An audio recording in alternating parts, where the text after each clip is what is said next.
Welcome to this course. இந்த கோர்ஸில் நாம் என்ன பார்க்க போகிறோம் இப்போனா, டிஜிட்டல் மார்க்கெட்டிங் தேவையான குவாலிஃபிகேஷன் என்ன அப்படிங்கிறத பார்க்க போகிறோம். நல்லா புரிஞ்சுக்கணும். டிஜிட்டல் அப்படிங்கிறது என்னென்னா, அனலாகோட ஒரு ஆப்போசிட் தான் டிஜிட்டல். அதாவது இப்போ நான் பேசிகிட்டு இருக்கேன் அப்படின்னா இது அனலாக். அதை நான் ஒரு இடைக்கருவி மூலமாக அதை ஸ்டோர் பண்ணி வச்சு அதை ஒரு வலைத்தளத்தில் பதிவிடுறது வந்து டிஜிட்டல். ஆக அந்த அனலாக்கும் டிஜிட்டலுக்கும் இடையில இடைக்கருவி ஒரு டிஜிட்டல் இடைக்கருவி இருக்கனால தான் அதை நான் என்னால் ஸ்டோர் பண்ணி சேவ் பண்ணி அதை எந்த மாதிரியான ஒரு ஒரு விஷயத்துலையும் ஆன்லைன் விஷயத்துலையும் பப்ளிஷ் பண்ண முடியுது. ஓகே, அப்போ இதுக்கு நமக்கு ஸ்கில் தேவை, கண்டிப்பாக தேவை. குவாலிஃபிகேஷன் தேவையே இல்லை. நல்லா புரிஞ்சுக்கணும். நம்மக்கிட்ட என்ன மாதிரியான ஆர்ட் வேணால் இருக்கலாம். நீங்கள் ஃபஸ்ட்டு இப்போ இந்த டிஜிட்டல் மார்க்கெட்டிங் கற்றுக்கிறதுக்கு முன்னாடி நீங்கள் வந்து ஃபஸ்ட்டு ஒரு பேப்பர் எடுத்துக்கங்க.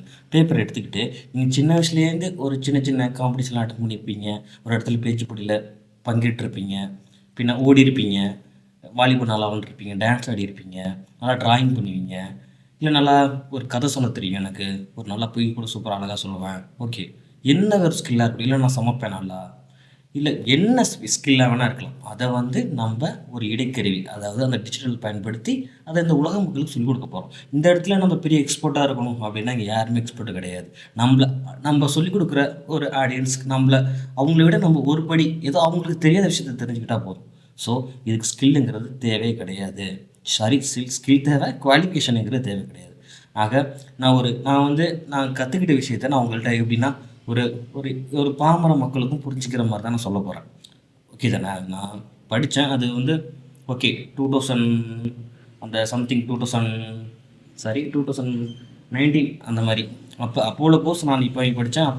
அப்போ ஏஐ உள்ற வரல. இப்போ ஏஐ வந்தனால அங்கே படிச்சுட்டு இதை 2 பேரையும் கம்பேர் பண்ணி உள்ற வந்துட்டு அதை நான் 2மே போட்டு மிங்கிள் பண்ணி ஒரு ரிசல்ட் கொண்டு வரதுக்கு எனக்கு ரொம்ப நாள் ஆனிச்சு. ஓகே தானே? நான் இதை மக்கள்கிட்ட எப்படி சொன்னால் புரியும் அப்படிங்கிறதுக்காக நான் எனக்குள்ளேயே கொஞ்சம் நிறைய மாதிரி கொஸ்டின்ஸ்லாம் கேட்டுக்கிட்டு நீங்கள் ஒரு லேர்னராக இருந்து இப்போ எப்படி இருக்கீங்களோ அந்த மாதிரி நான் ஒரு லேர்னராக நான் சொல்லிக் கொடுக்குற விஷயம் அவங்களுக்கு எப்படி புரியணும் அப்படிங்கிறத நான் நிறைய கற்றுக்கிட்டு அதுக்கப்புறம் தான் இந்த கோர்ஸை ஸ்டார்ட் பண்ணலாம் அப்படிங்கிற மாதிரி நான் வந்தேன். ஏன்னா இங்கே நிறைய பேர் நம்ம என்ன பண்ணுறது, ஒரு 6000 ரூபாய்க்கு 7000 ரூபாய்க்கும் படித்த பொண்ணுங்க, படித்த பசங்க நிறைய பேர் ரோட்டில் நின்றுருக்கானுங்க. எல்லாருக்குமே படித்தாங்க. ஆனால் அந்த படித்ததுக்கான எப்படி எக்ஸ்ப்ளோர் பண்ணல அப்படிங்கிறது யாருக்குமே தெரில. இப்போ நம்ம பார்க்குற இந்த டிஜிட்டல் படிச்சுட்டு இருக்க இப்போயே என்ன பண்ணலான்றீங்கன்னா, இப்போ நீங்கள் என்ன கோர்ஸ் படிச்சுட்டீங்களா? இப்போ நம்ம படிச்சுட்டு இருக்கோம். அதில் அரியர் வச்சா தான் அடுத்த வாட்டி அந்த கோர்ஸ் அந்த செமஸ்டருக்கே வருவோம். இல்லைன்னா அந்த செமஸ்டர் மறந்துட்டு அடுத்த செமஸ்டருக்கு போயிடும். அப்போ அந்த செமஸ்டர் நமக்குள்ளே இருக்கணும் அப்படின்னா அதை நம்ம பிளாக் எழுதலாம். அடுத்து வர ஸ்டூடெண்ட் டக்குன்னு ஏதோ ஒரு டவுட் இருக்குது அப்படின்னு எடுத்து படிக்கும்போது நம்ம பிளாக் வரும். அந்த பிளாக்ல நம்ம எழுதும்போது நமக்கு அந்த இன்டர்நெட் வேர்ல்டில் நம்ம ஒரு பிராண்டாக ஒரு இடத்துல இருக்கலாம். ஸோ ஸ்டூடெண்ட்டுக்கு பிளாகிங் எழுதுறதுல ஃபஸ்ட் கிளாஸான பிளாட்ஃபார்ம் இது. நான் இந்த படிச்சுட்டு இருக்கேன் சார், எனக்கு என்ன பண்ணலாம், நான் என்ன மாதிரியான ஒரு கண்டென்ட் எடுக்கலாம் அப்படின்னா கண்டிப்பாக சொல்லித்தரேன். எனக்கு நீங்கள் பர்சனலாக மெசேஜ் பண்ணலாம். நான் எப்படி ஓகே என்ன மாதிரி நான் எடுக்கலாம்ப்பா, அந்த மாதிரி நீ என்ன மாதிரியான கண்டென்ட், என்ன மாதிரி நீஸ் அதை சம்மந்தமாக எப்படி பண்ணலாம், என்ன மாதிரியான ப்ராடக்ட் எடுக்கலாம், யூடியூப்பில் என்ன பண்ணலாம் அப்படிங்கிறது எல்லாருக்குமே A to Z படித்தவங்களுக்கு மட்டும் கிடையாது, வீட்டில் இருக்கவங்க அவங்க எப்படி அவங்களோட ஸ்கில் டெவலப் பண்ணிக்கலாம் அப்படிங்கிறதுக்கான ஒரு முக்கியமான பிளாட்ஃபார்ம். நல்லா புரிஞ்சுங்க. ஏஐ வந்துருச்சு. ஏஐங்கிறது கடவுள் மாதிரி. கடவுள்கிட்ட கை கட்டி நிற்க வேணாம், அந்த கடவுளை ஆட்டி படிக்கிறவனா நம்மள இருக்கணும். நல்லா புரிஞ்சுக்கிங்க. ஏன்னா ஏஐ வந்துருச்சு. அடுத்து அது என்னென்ன பண்ண போகிறதுங்கிறதே தெரில. கண்டிப்பாக நம்ம ஏஐலாம் பற்றி தெரிஞ்சுப்போம். ஆர்டிஃபிஷியல் இன்டெலிஜென்ஸ் சொல்லுவாங்க. ஆக்சுவலி அது ஒன்றும் கிடையாது. இவ்வளோ நாளாக கிட்டத்தட்ட நம்ம இந்த இன்டர்நெட் வேர்ல்டில் ஹோல் ஹிஸ்ட்ரியை எடுத்துகிட்டு அதை ப்ரோக்ராம் பண்ணியிருக்காங்க. அவ்வளோதான். தவிர நம்மளோட டேட்டாவை கலெக்ட் பண்ணி மொத்தமாக ஒரு ஆப் டேட்டாவை கொடுத்து அது நம்மள்ட்ட போய் சொல்லிட்டு இருக்கு. அவ்வளோதான்.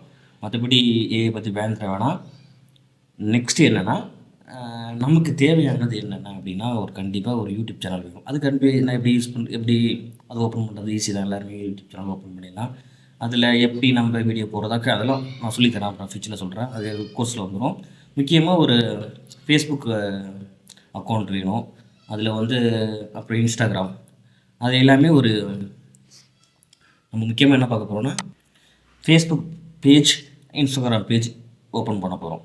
அதில் இப்போயே நீ எழுதிங்க உங்களுக்கு என்ன ஸ்கில், என்ன பண்ண போகிறீங்க அப்படிங்கிறத இப்போயே யூஸ்ட்டு அதுக்கு சம்மந்தமான கண்டென்ட் போட்டுருங்க. நீங்கள் என்ன கண்டென்ட் வேணால் போடுங்க, பார்த்துக்கலாம். அதுக்கப்புறம் டெலிட் பண்ணிட்டு கூட வேறு அது மாதிரி செட் பண்ணிக்கலாம். ஸோ இது மட்டும்தான் ஒரு ஃபேஸ்புக் அக்கௌண்ட். இது எதுக்குன்னா நம்ம ஆட் ரன் பண்ணுறதுக்கும் சரி, நம்மளோட பிராண்டை எல்லாருக்கும் தெரிய வைக்கிறதுக்கும் சரி, அது கொஞ்சம் வேணும். இது வேணும் உங்களுக்கு. எனப்பா ஃபேஸ்புக் பிடிக்காது, இன்ஸ்டாகிராம்லாம் பிடிக்காது, எனக்கு தான் பிடிக்காது. இருந்தாலும் ஓகே, அதை ஸ்கிப் பண்ணிட்டு என்ன வேலையோ அதுன்னு சொல்லித்தரேன். ஓகே, அவ்வளோதான், தவிர வேறு ஒன்றும் கிடையாது. நம்ம வந்து இந்த டிஜிட்டல் மார்க்கெட்டிங்கை நமக்கு தெரிஞ்ச விஷயத்தை எப்படி அனலாக்கில் பண்ணலாம் அப்படிங்கிறத அனலாக எப்படி டிஜிட்டலில் மாற்றலாங்கிறத சொல்லித்தரேன். எனக்கு இங்கிலீஷ் தெரியாது அப்படின்னா எனக்கும் தாங்க இங்கிலீஷ் தெரியாது, அதை பற்றி பிரச்சனையே கிடையாது. இங்கே ஏகப்பட்ட அப்ளிகேஷன்ஸ் இருக்குது. ஓகே தானே? நான் எல்லாமே இன்டெப்த்தாக சொல்லித்தரேன். நான் எப்படி வந்தேன், நான் எப்படி இது நான் பேசுகிற விஷயத்த அதை அப்படியே டைப் பண்ணுவோம். உட்காந்து எழுதிட்டுலாம் இருக்க வேணாம், அதை அப்படியே டைப் பண்ணும், அதை அப்படியே ட்ரான்ஸ்லேட் பண்ணுறோம், அதை அப்படியே கிராமரில் போட்டு ஒரு வெள்ளைக்கார ஸ்டைலில் அழகாக கிராமர் மிஸ்டேக் இல்லாமல் எழுதுகிறோம். ஓகே தானே? ஓகே. அப்போ எனக்கு வந்து என்னென்னா, எனக்கு தமிழில் தான் பண்ணணும். எனக்கு ரொம்ப ஆசை, தமிழில் தான் நம்ம இருக்கணும், நம்ம தமிழை விடக்கூடாது அப்படிங்கிறது எனக்கு கொஞ்சம் ஆசை. இப்போ நான் எழுத போகிற பிளாக்குமே தமிழையும் எழுதியிருக்கேன், அங்கேயும் எழுதியிருக்கேன், இங்கிலீஷ்லேயும். பார்க்கலாம், நான் சொல்கிறேன் உங்கள்கிட்ட எப்படின்னு. நம்மளோட நேஷ்னல் லாங்குவேஜ் ஓகே ஹிந்தி தான். ஹிந்தி கூட நம்ம பண்ணலாமே. யாரோட ஒரு லாங்குவேஜுக்கு நம்ம பண்ணிகிட்ருக்கணும். அதில் கொஞ்சம் எனக்கு முரண்பாடு. அவங்களோட்டெல்லாம் போய்ட்டு பண்ணிட்டுருக்கணும். அதாவது நம்ம தஞ்சாவூரோட அளவு தான் அந்த சிங்கப்பூர், உலகத்துலேயே நம்பர் 1 ஏர்போர்ட் வச்சுருக்கான். அப்படிங்கிறப்ப நம்ம எவ்வளோ பெரிய ஒரு பீப்புளை வச்சுருக்கோம். கிட்டத்தட்ட பல நாடுகள் இருக்குது. அதில் அங்கீகரிக்கப்பட்ட நாடாக ஒரு 182 இருக்குதுன்னு வச்சுங்களேன். அதில் நல்லா புரிஞ்சுக்கிங்க, மொத்த உலகத்தோட மக்கள் தொகை 700 கோடி பேர். நல்லா புரிஞ்சுங்க, 700 கோடி பேர். அதை பாதியை டிவைட் பண்ணால் 350 கோடி. அந்த 350 கோடி பேர் வெறும் 2 நாட்டில் இருக்காங்க. இங்கே இந்தியாவிலையும் சீனாலையும்.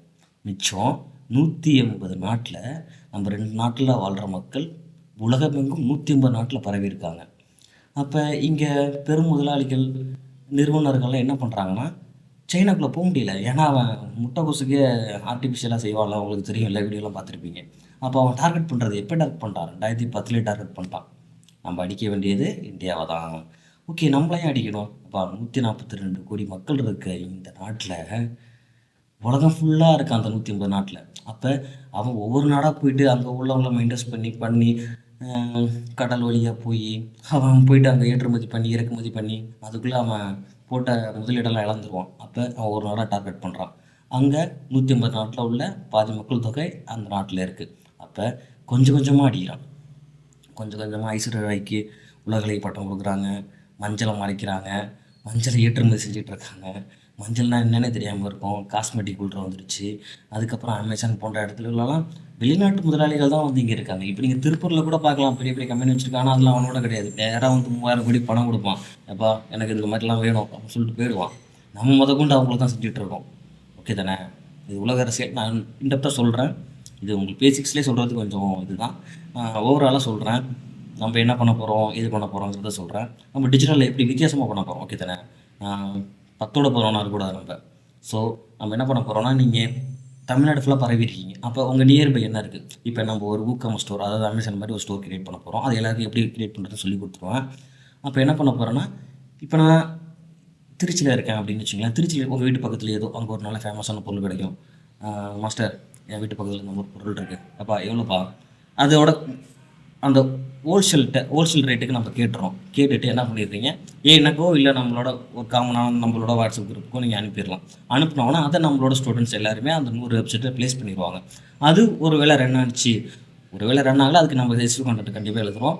அது நம்ம ஒரு கஸ்டமர் பார்த்து செல் பண்ண வச்சிட்டோம் அப்படின்னு வச்சிங்களேன். என்ன பண்ணிடுவோம் போகிறோன்னா, நம்ம அந்த பொருளை போயிட்டு அந்த யார் விற்றாங்களோ அந்த ஸ்டூடெண்ட் வந்து உங்கள்கிட்ட கேட்பாங்க.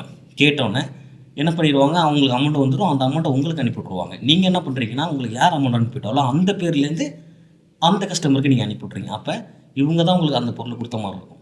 ஓகே தானே? இந்த ஸ்ட்ராட்டஜி எப்படி ஒர்க் ஆகுது, மேனுஃபேக்சர் எப்படி கண்டுபிடிக்கிறது, எல்லாமே நான் இன்டெப்த்தாக சொல்லித்தரேன்.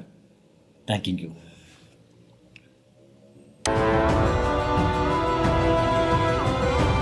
கலைவத்தில் தலை சிறந்தவன், திசை எட்டு புகழ்